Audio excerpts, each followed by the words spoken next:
Hello YouTube, this is Bruno. Minecraft farms in 3 minutes, part 22. Behind me you can see an amethyst chart farm.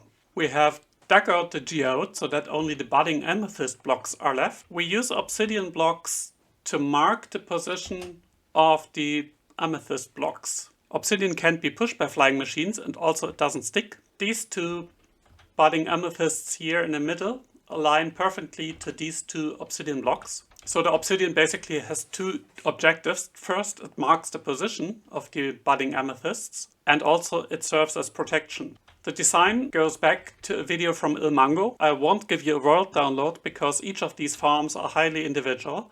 However, Ilmango explains really well how to construct these flying machines. Now the general idea is as follows. We surround all the obsidian blocks with patches of at most 12 blocks of honey and slime and use flying machines to push each of these patches individually.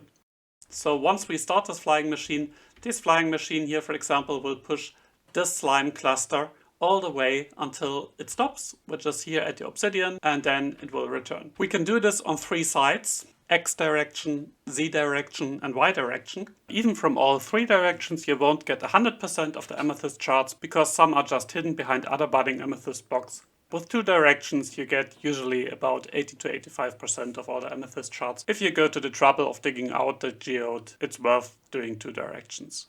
We have a second geode that was right next to it, so I constructed 2 sets of this farm, both go into the same water stream. We have a simple item filter because sometimes a few glow squids might end up there. The flying machines are controlled by a clock, and maybe this is not the best redstone job I ever did. Well, let's say if I rebuild this it would look a bit cleaner. Here we have 2 ether clocks. Together they form a clock that is fired every 3 hours. You have to start the flying machines at a time when most of the amethyst clusters have grown. For example, this amethyst bud here wouldn't give us a shard, only the big ones. Now let's give it a go. Here you can see the flying machines in action.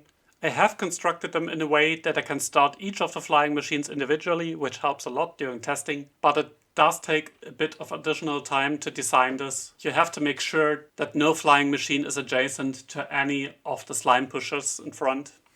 In some ways this was one of the hardest farms I ever built because you can't let your guard down. Unlike other farms, you can't just turn off your brain and build away. It starts when digging out the geode. With any kind of efficiency or beacon, you can insta-mine the amethyst blocks and it's really easy to break the budding amethysts. Any mistake with the obsidian blocks or the flying machines could break the budding amethysts too, because they will just drop if they are pushed by slime or honey. And if you make a mistake with the flying machines, they may interfere with each other, or if you get the timing wrong, they may crash into each other. One more thing, you absolutely need a chunk loader. This is a very simple design by Dark, because if this farm is unloaded while the flying machines are on their way, they might just stick in midair, and then the next time the other flying machines will be started and the flying machines will crash into each other and create an ungodly mess. Basically you'll have to build all of the flying machines again. A few days ago, but after I constructed this farm, Ilmango made a video showcasing a mod that helps you design the flying machines. Maybe this makes the construction of the farm a bit easier, I don't know. My recommendation would be build this farm only if you have a decent amount of experience with flying machines. And the other recommendation is use the biggest geode you can find. It clearly takes more time to dig out 2 geodes to construct 2 sets of flying machines. Thanks for watching, leave a like if you enjoyed this episode, and see you next time. Bye bye!